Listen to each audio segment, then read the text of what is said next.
Applause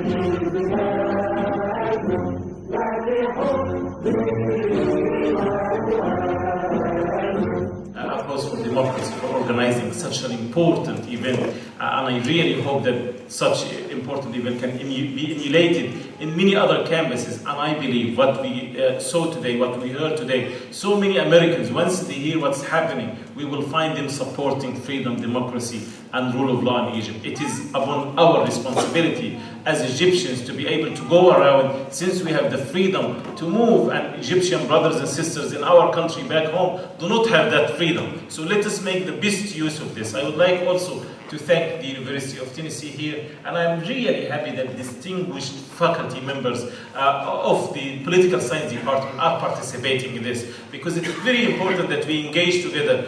Injustice somewhere is injustice anywhere. So the fact that it's not about Egypt, it's about human beings suffering in the prisons of a dictatorship, that we need really to work hard to bring it down. I really like the Frederick Douglass. When I was doing my PhD in the University of Pittsburgh, I loved the Frederick Douglass writing, and I really like the statement you said. And I also remember another statement by a great man, Malcolm X, who said, if you're not willing to sacrifice for freedom, you'd better drop that word from your own vocabulary. Such important things we need to learn. And it is really an invitation for us Egyptians to really work hard for freedom, justice, whatever it takes, by all means necessary. Again, Malcolm X.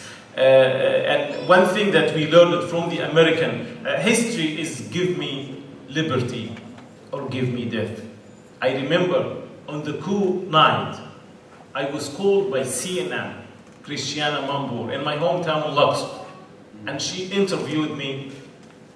She told me, what is the plan? The president is kidnapped. I told her we will do the same as what Americans did, give me liberty or give me death. So I do hope these are not really empty words. These are real life strategies that we as Egyptians, people from Bangladesh, people from Syria, people from so many different parts of the world need to learn that there is a price for freedom, and we have to be willing to pay this price. I usually have two hats, at least, one academician and one politician.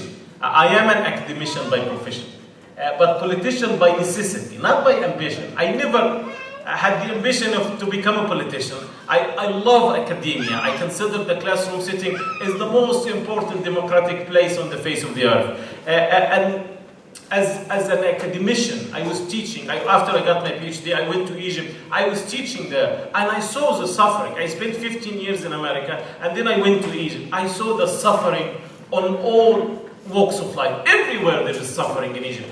Egypt, 50% of the country is under poverty line. 40% is illiterate. The health services are really in bad shape. The educational, we teach students to memorize things. At the end of the day, they just put what they memorize and they don't get critical education. I suffered a lot in my classes. What do? I believe in education that can change.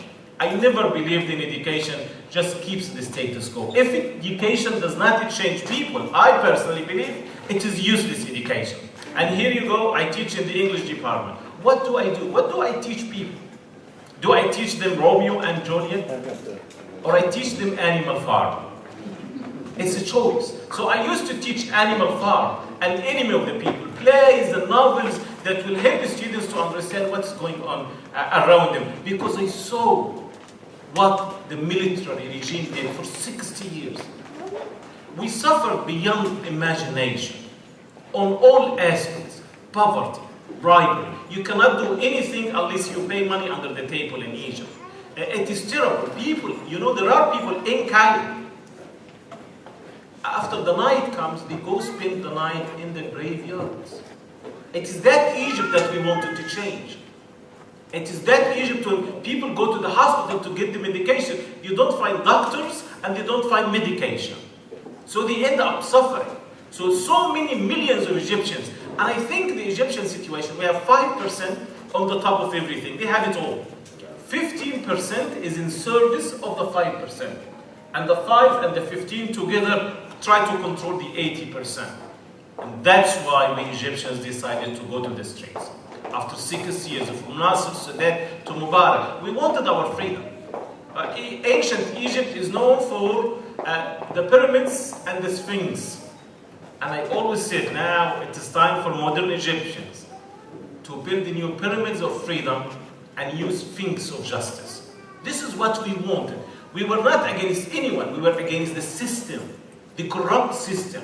That's why when we went to the streets, we demanded, الشعب يريد إسقاط النظام. The people demand the collapse of the system, the dismantling of the system. This is what we wanted. We were not against America. We were not against Saudi Arabia. We were not against anyone. We wanted to fix. That's why we had 4 principles of the revolution. And by the way, the Rab'a sign also can mean those 4 principles of the revolution. We wanted to have economic progress. We wanted to have our freedom. We wanted to have social justice. And we wanted to have human dignity. I can speak for hours about how we lacked everything. You know, there are people in Egypt who live on a daily basis less than $1 a day. Some even less than 50 cents a day. Some even don't find they're surviving by miracles. They go around. You can see children going to the dumpsters trying to find something to eat. It is that Egypt where there are billionaires. That's the freedom. I couldn't. Before I left Egypt, I was told to walk next to the wall. I spent 15 years here. I got my PhD. I went to Egypt. They told me, oh, they changed the slogan now. You don't walk next to the wall. You walk inside the wall. Or you walk under the wall. You can't walk in the center. You as Egyptian, we lost the honor of being Egyptian. We were mistreated inside the country and mistreated outside of the country. That's why we went together, all of us, into the streets to bring down the system, not to bring down Mubarak. Mubarak was just the head of the system. And what we did successfully, we did bring down the head, but the whole system remained there. And that was the challenge that came, attacked us. It was the system that attacked the new democracy. The new democracy, in any democracy, you learn a lot. We do not have the culture of dialogue. We do not have the culture of consensus. We did not have the culture of democracy in Egypt. It is me or the highway. It is Mubarak or there is no way you can do anything. That is the culture we were brought up in. So we wanted to have a democracy that can function. We had 2 choices. To go through the revolutionary way, or the revolutionary mode, and bring lots of damages to the country. Or to go through the democratic gradual reform process. All political parties, including my party, the Freedom and Justice Party, prefer to go through the democratic gradual reform of the police, of the army, of the state institutions of all. I agree with Dr. Muhammad, there were mistakes. In a transition like this, if you don't make mistakes, there is something wrong. Because the challenge was tremendous. I remember a police officer. There was a problem in my hometown, and the family called the police officer, would you please come and help me? He said, no, I'm on vacation for 4 years until Morsi leaves. It is that type of institutions that we had. The military was working against Morsi. The judiciary was working. You know, the judiciary wanted to make a judicial coup against Morsi. After half a year, they wanted to come and they claimed, the judges wanted to claim that we did not count the numbers, right? And now it is not Morsi who was supposed to be elected, it was the other guy. And at that time, they would give a justification for the army to move in, to remove Morsi and bring the other one. It is to that extent. And what Morsi did, he made a presidential declaration so that he could stop the judiciary from moving against him. So it is that Egypt that we are talking about. So in that process towards democracy, I remember talking with Dr. Morsi and his position. The problem, excuse me, one major problem with Morsi, he was an ethical man in an unethical environment. The man believed in the rule of law. The man did not, because Morsi, by the way, during the revolution, he was put in prison. And he came out of prison, he became the president. A logical human reaction is just to try to punish the people who punished you. And he was put in prison many times. And in spite of this, he said, no, it's not going to happen this way. We need a new Egypt. We need new Egypt for everyone to come and participate. We need an Egypt. There was not one single political prisoner in that year of mercy. And many people blame him for that. Many people said, oh, you should have put thousands. There are now about 23,000 prisoners in Egypt. He said, people are saying, if Morsi put 10,000 of those so-called liberals in jail, maybe he would have produced better alternative. Morsi refused to punish anyone without the due process. And is this Morsi's mistakes? Maybe some say yes it is. I personally don't think. I think it is better to make mistakes with fairness and justice rather than to make right things with injustice and tyranny. And I think this is what Morsi. While Egyptians were moving into the learning process, on June 30th, large number of Egyptians went to the streets. And I was happy because that is the democratic process. When people don't like something, they just protest in the streets. The problem, the real crime that happened in Egypt, it is not June 30th. It is July 3rd. When the army moved in and did 5 crimes, kidnapped the president, the first ever elected president, suspended the constitution that was approved by the Egyptians, regardless the numbers, regardless of anything. But that was a beginning. It could have been ratified in the coming election for the parliament. And then dissolved an elected parliament. A parliament that was elected by the people and is killing thousands. First time in the history of modern Egypt, the largest massacre in the history of modern Egypt took place in Rabaa. About 42 massacres took place in 9 months. The number of people in jail, larger my colleagues, people elected by the people of Egypt, with 32 million people elected.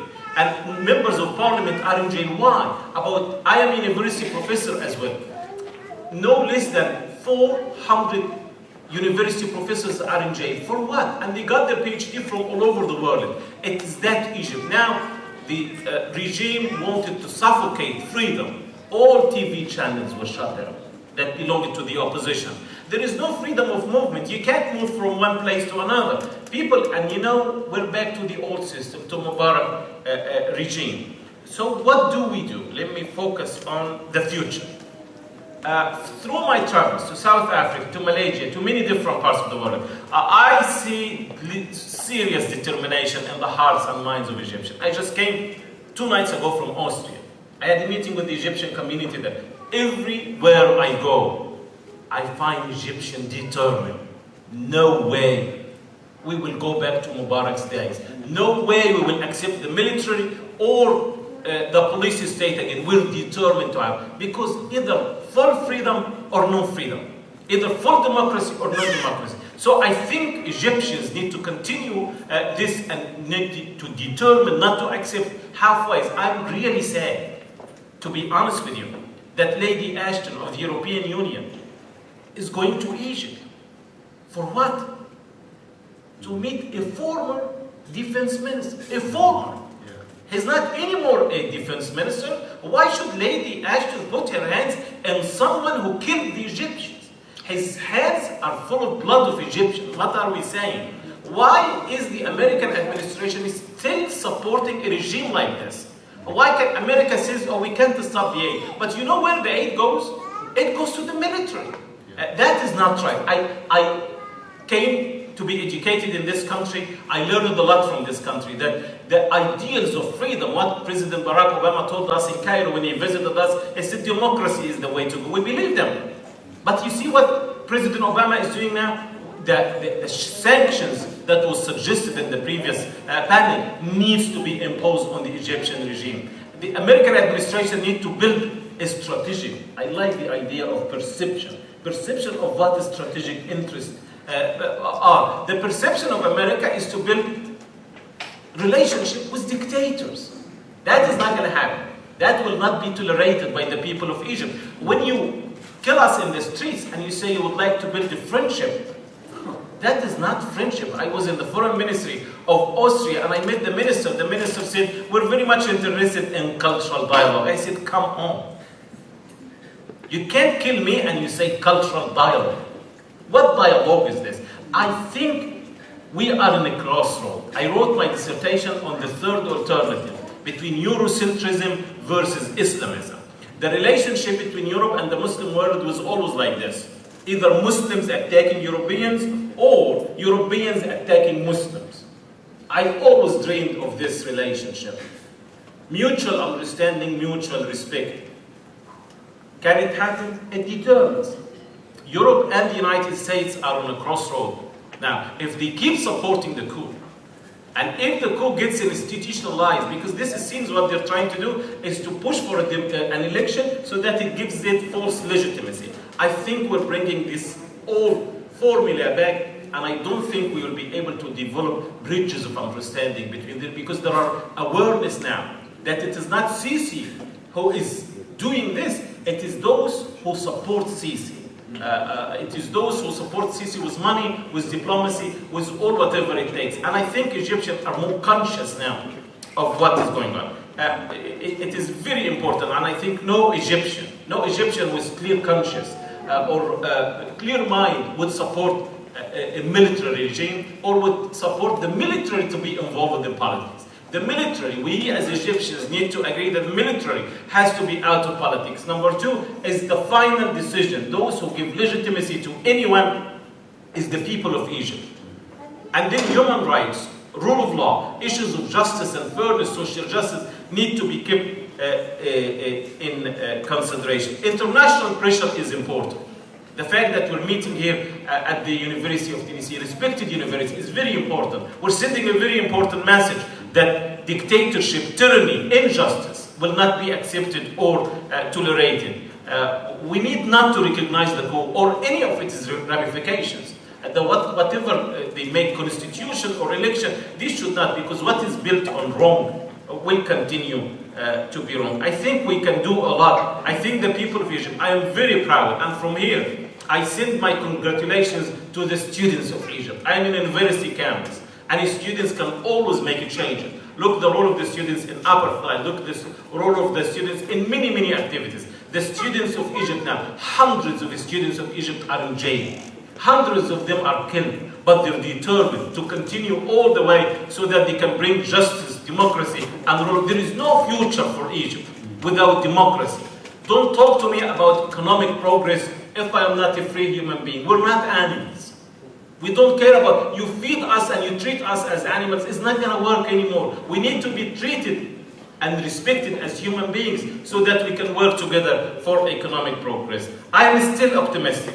I am not pessimistic at all. And I think what happened, in spite of the evil things that took place and the massacres that took place, but I'm very optimistic. What we've learned as Egyptians in the past 9 months, we could have spent 40 years without learning. We know now who is working for democracy. We know now who is working against democracy. The 5% cannot continue to control Egypt. The people of Egypt will have to have the final say, and those who support democracy worldwide.